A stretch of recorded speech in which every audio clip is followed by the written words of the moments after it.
दो दोस्त विकी और विकास सेम स्ट्रीम में इंजीनियरिंग कंप्लीट करते हैं। विकी का गोल शुरू से ही क्लियर था।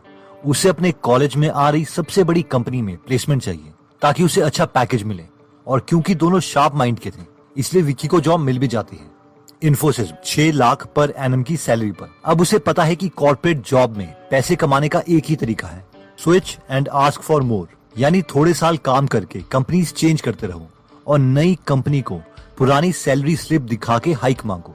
हर बार 10 से 40% की हाइक लो और लाइफ सेट है। एटलीस्ट उसे तो ऐसे ही लगा था। कॉलेज छोड़े हुए 10 से 12 साल हो चुके हैं और विकी बैंगलोर में 30 लाख का पैकेज भी ले रहा है, पर खुश नहीं है। फ्री टाइम नहीं है, टेंशन से बाल सफेद हो गए हैं, हेल्थ को कॉम्प्रोमाइज कर दिया है। विकी को अपने दोस्त विकास की याद आती है और विकी सोचता है, यार विकास क्या कर रहा होगा, वो तो कोई कैंपस प्लेसमेंट में बैठा भी नहीं था, उसकी तो मुझसे भी बुरी हालत होगी। कॉल करके पूछता हूँ। विकी विकास को कॉल करता है और पूछता है, हाँ भाई क्या चल रहा है? पहचाना, मैं विकी बोल रहा हूँ। यार इतने सालों से हमने बात ही नहीं की। विकास कहता है, बढ़िया है यार, मैं ठीक हूँ, तू सुना क्या चल रहा है, कहाँ है आजकल? विकी, बस यार कहाँ हूँगा, बैंगलोर में हूँ, कॉर्पोरेट के धक्के खा रहा हूँ। और थोड़ी प्राउड फीलिंग के साथ बोलता है, हाँ लगा है 30 लाख का पैकेज, अभी कंपनी चेंज करूंगा, नेक्स्ट कंपनी से 35 लाख मांग रहा हूँ, तू सुना क्या चल रहा है? विकास, बस यार तुझे कॉलेज में बताया तो था, मुझे फाइनेंशियल फ्रीडम और टाइम फ्रीडम दोनों चाहिए, अपना काम स्टार्ट करूंगा यही कहा था, वही कर रहा हूँ, खुद का छोटा सा बिजनेस है। विकी, गुड यार, कितना कमा लेता है? विकास, बस यार थोड़े बहुत कमा लेता हूँ। विकी, बता साले कितने कमाता है? विकास, बस कर लेते हैं 1 से 2 करोड़ का बिजनेस पर मंथ। विकास शॉक्ड, वाह यार तूने तो बड़ा एक्सपैंड कर लिया, तू तो सही निकला। विकास, हाँ तुझे बोला तो था यार, मैं मालिक बनना चाहता हूँ, नौकर नहीं। दोस्तों ये बहुत ही कॉमन स्टोरी है जो ऑलमोस्ट हर कॉलेज में हो रही है। डिफरेंस लोगों की कैपेबिलिटी में नहीं, उनके एटीट्यूड में होता है, फाइनेंशियल आईक्यू का होता है। और आज की इस वीडियो में हम रॉबर्ट कियोसाकी की बुक से फाइनेंशियल आईक्यू सीखेंगे जो हमें नौकर नहीं बल्कि मालिक कैसे बनना है ये सिखाएगी। तो सबसे पहला फाइनेंशियल आईक्यू आता है making more money. Robert Kiyosaki बोलते हैं कि 1969 में यूएस मर्चेंट मरीन एकेडमी से 4 साल का कोर्स कंप्लीट किया और स्टैंडर्ड ऑयल ऑफ कैलिफोर्निया के साथ अपनी फर्स्ट जॉब स्टार्ट करी, जहां उन्हें साल के 5 लाख रुपए के करीब मिलते थे। ये उस वक्त के टाइम एक अच्छी सैलरी मानी जाती थी। लेकिन उसके बाद उन्होंने मरीन कॉर्प्स ज्वाइन कर ली, जहां उन्हें वियतनाम वॉर में लड़ने जाना था। उस वक्त उनके सारे दोस्त वॉर में नहीं जाना चाहते थे, लेकिन उन्हें लगा कि उन्हें अपने देश के लिए कुछ करना चाहिए। लेकिन मरीन कॉर्प्स ज्वाइन करने के लिए उन्हें एक पे कट लेना पड़ा और एक मरीन कॉर्प को साल के सिर्फ 25,000 रुपए मिलते थे। 5 साल मरीन कॉर्प ज्वाइन करने के बाद वो दोबारा से सिविलियन बन गए और उनके सामने सबसे बड़ा चैलेंज फाइनेंशियल आईक्यू नंबर 1 बना, यानी मेकिंग मोर मनी, ज्यादा पैसे कमाने का चैलेंज। रॉबर्ट कहते हैं कि मैंने दोबारा से स्टैंडर्ड ऑयल कंपनी ज्वाइन करने के बजाय एक और पे कट लिया और ज़ेरॉक्स कंपनी ज्वाइन कर ली, जहां मुझे सिर्फ 720 रुपए पर मंथ मिलते थे। मेरी फैमिली को लगा कि वॉर के बाद मेरा दिमाग खराब हो गया है, इतनी कम सैलरी में मैं काम कैसे कर सकता हूँ। लेकिन मुझे पता था कि अगर मुझे अमीर बनना है तो मुझे बिजनेस करना पड़ेगा, जॉब नहीं। और एक बिजनेसमैन को सेल्स की स्किल्स में अच्छा होना बहुत इंपॉर्टेंट है। रॉबर्ट बोलते हैं कि मुझे पता था कि मैं बहुत शर्मीला हूँ और सेल्स में मुझे अच्छा होना ही पड़ेगा, और इसीलिए ज़ेरॉक्स कंपनी में मैंने सेल्स की जॉब स्टार्ट कर ली थी। जब मैं अपने रीजन का बेस्ट सेल्समैन बन गया तो मैंने वो जॉब छोड़ दी और अपना बिजनेस बनाने में लग गया। सबसे पहले मैंने वॉलेट बनाने का बिजनेस स्टार्ट किया। मैंने अपनी सेल्स स्किल से काफी वॉलेट्स बेचे और काफी पैसे कमाए, लेकिन मेरे कॉम्पिटिटर्स ने मुझे कॉपी कर लिया और मेरे जैसे एग्जैक्ट वॉलेट्स वो सस्ते में बना के बेचने लग गए। मुझे पता चल गया था कि मुझे कुछ डिफरेंट करना है, इसलिए मैंने वॉलेट्स में रॉक स्टार्स के नाम लिखवाना शुरू कर दिया और उसे महंगे प्राइस में बेचना स्टार्ट किया एज अ प्रीमियम प्रोडक्ट। इसके लिए मैंने लाइसेंस भी लिया था। इसके बावजूद ये आइडिया फिर कॉपी हो गया और मेरा बिजनेस फिर लॉस में चला गया। मैंने इन लोगों के खिलाफ केसेस भी किए, लेकिन मैंने रियलाइज किया कि मैं ही लॉस में जा रहा हूँ और मेरा वकील जो मेरे लिए केस लड़ता है वो अमीर हो रहा है। वो कहावत है ना कि अगर तुम अपने दुश्मन को हरा नहीं सकते तो उन्हें ज्वाइन कर लो। मैंने भी वही किया। मैं उन लोगों के साथ मिल गया और उन्हें अपने वॉलेट बनाने को कहे, जिसकी वजह से मेरे वॉलेट के प्राइस और कम हो गए। और मैं सेल्स में तो अच्छा था ही, इसलिए मैंने काफी वॉलेट्स बेचे और खूब पैसे कमाए और मैं अपने financial IQ number 1 making more money में अच्छा हो गया। फाइनेंशियल आईक्यू नंबर 2 आता है प्रोटेक्टिंग योर मनी।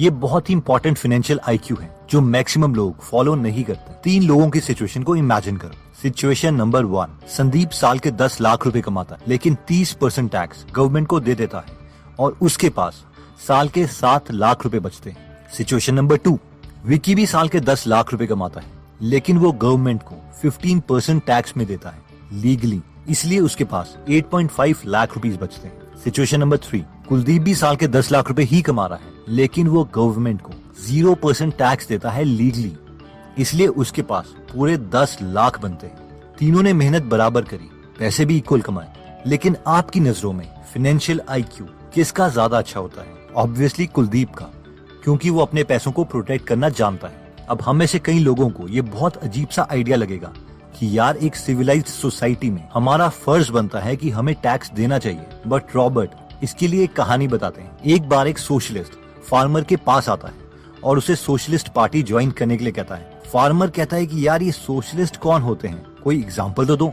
इस पर वो सोशलिस्ट बोलते हैं, यार देखो, अगर तुम्हारे पास गाय है तो पूरे गाय वालों को वो दूध इक्वल बटेगा, इसे हम कहते हैं अपनी वेल्थ शेयर करना। वैसे ही अगर तुम्हारे पास शीप है तो सभी गांव वालों को वूल मिलेगी। फार्मर खुश होता है और बोलता है, यार ये इक्वालिटी वाला आइडिया तो बहुत अच्छा है, सोशलिज्म तो अच्छा लग रहा है। फिर वो सोशलिस्ट फार्मर को बोलता है, अगर तुम्हारे पास मुर्गी होगी तो उसके अंडे भी सब शेयर करेंगे। इस पर फार्मर को गुस्सा आ जाता है, वो बोलता है, निकल जाए यहाँ से, मुझे नहीं कोई सोशलिस्ट बनना।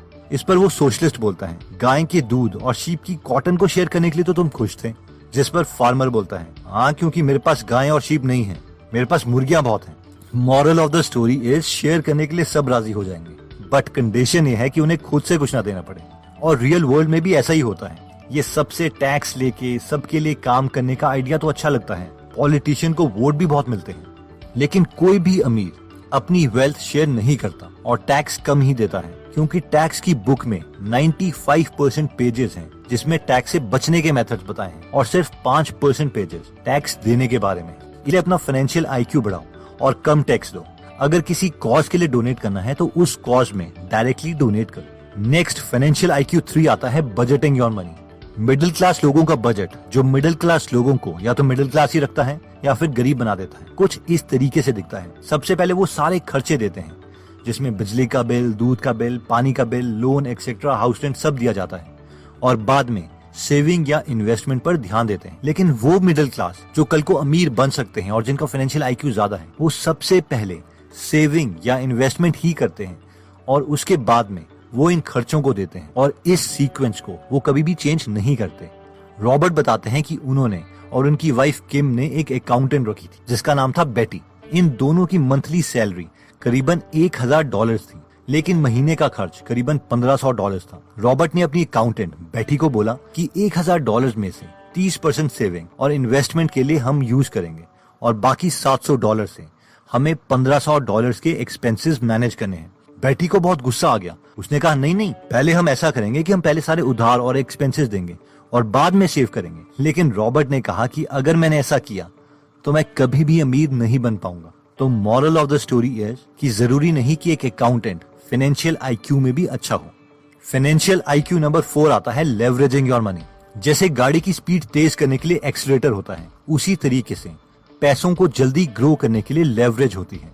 आइए इसे सिंपल शब्दों में समझते हैं। जब एक मिडिल क्लास इंसान खुद इन्वेस्ट करता है तो उसकी लेवरेज 1:1 होती है, यानी आपकी ₹1 की इन्वेस्टमेंट ₹1 ही रहेगी। लेकिन अगर आप बैंक से पैसे लेते हैं या किसी इन्वेस्टर से पैसे लेते हैं तो आपकी लेवरेज 1:4 हो जाती है, यानी ₹1 का इन्वेस्टमेंट से हम ₹4 की इन्वेस्टमेंट कर सकते हैं। फॉर एग्जाम्पल, रॉबर्ट ने एक 300 यूनिट का अपार्टमेंट जो कि $20 मिलियन का था उसे लिया था। उसमें खुद के $4 मिलियन डाले और $16 मिलियन बैंक लोन लिया, यानी उन्होंने 4:16 दैट इज 1:4 की लेवरेज ली। अब जितनी भी उन्हें रेंटल इनकम आती है उसे वो लोन ही देते हैं। इसके बहुत फायदे हैं। 1, अगर वो खुद पूरे $20 मिलियन इन्वेस्ट करते तो शायद उन्हें पैसे इकट्ठा करने में 10 साल तक लग जाते। फायदा नंबर 2, जब 10 सालों में वो एक्चुअल में 20 मिलियन की प्रॉपर्टी खरीदते तब तक उस प्रॉपर्टी की एक्चुअल कीमत 20 मिलियन से ज्यादा हो जाती। फायदा नंबर 3, अगर उनके पास एक्चुअल में $20 मिलियन थे तो वो $20 मिलियन के बजाय बैंक की मदद से $100 मिलियन की प्रॉपर्टी खरीद सकते थे, यानी अपनी इन्वेस्टमेंट को मल्टीप्लाई कर सकते थे। अब ऑब्वियसली ये लोन लेने की स्ट्रैटेजी और प्रॉपर्टी सिलेक्ट करने की स्ट्रैटेजी, इसके लिए भी उन्हें नॉलेज चाहिए, और इसीलिए फाइनेंशियल आईक्यू नंबर 5 बहुत इंपॉर्टेंट है, जो कहता है improving your financial information. Robert बोलते हैं कि 2 साल पहले मैंने और मेरी वाइफ ने डिसाइड किया कि हम एक बेंटली कार खरीदेंगे। मैं कार उसी वक्त कैश दे के खरीद सकता था, लेकिन मैंने ऐसा नहीं किया। कोई भी अच्छा फाइनेंशियल IQ वाला इंसान ऐसा नहीं करता, क्योंकि $2 लाख की कार जिस दिन मैं शोरूम से बाहर निकालूंगा उसकी कीमत $1,25,000 हो जाएगी। मैंने अपनी गोल्ड की इन्वेस्टमेंट से $2 लाख निकाले और वो $2 लाख अपने ब्रोकर को दिए और उससे कहा कि तेरा काम है कि इस $2 लाख से $2 लाख और कमाए। 8 महीने के बाद वो ब्रोकर मेरे पास आया और वो उस $2 लाख को $4.5 लाख में बदल चुका था। मैंने उसे उसकी ब्रोकरेज फीस दी, $50,000 टैक्स दिए और $2 लाख की नई बेंटली कार ली और बाकी के $2 लाख दोबारा से गोल्ड में कन्वर्ट करके अपने पास रख लिए। इसे कहते हैं पैसे से पैसे कमाना।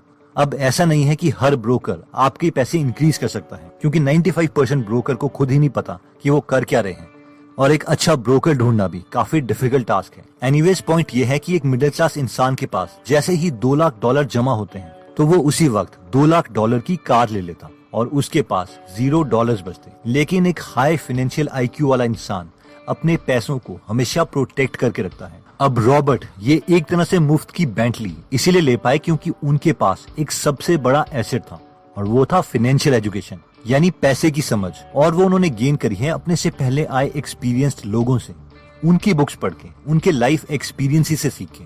इसलिए अगर आप भी अपनी फाइनेंशियल एजुकेशन को इम्प्रूव करना चाहते हैं तो मैं रेकमेंड करूंगा कि आप फाइनेंशियल बुक्स पढ़ें, जैसे कि rich dad poor dad, why A students work for C students, retire young retire rich, think and grow rich, lean startup, the little book on common sense investing, intelligent investor etcetera. अगर आप English में कमजोर हैं या फिर आपके पास time कम है तो आप हिंदी में फ्री में बुक समरीज सुन सकते हैं गीगल ऐप पर, जहां पर 130 से ज्यादा समरीज हिंदी में फ्री में अवेलेबल है। अगर आप गीगल ऐप में इंटरेस्टेड हैं तो इसका लिंक मैं डिस्क्रिप्शन में दे दूंगा। अगर आप हमारी वीडियोस मिस नहीं करना चाहते तो हमारा पेज लाइक करने के बाद 3 डॉट्स के बटन को प्रेस करके फॉलो के बटन को सिलेक्ट कीजिए और फाइनली सी फर्स्ट के ऑप्शन को सिलेक्ट कर लीजिए। इससे आपको हमारी हर पोस्ट मिलती रहेगी। जय हिंद।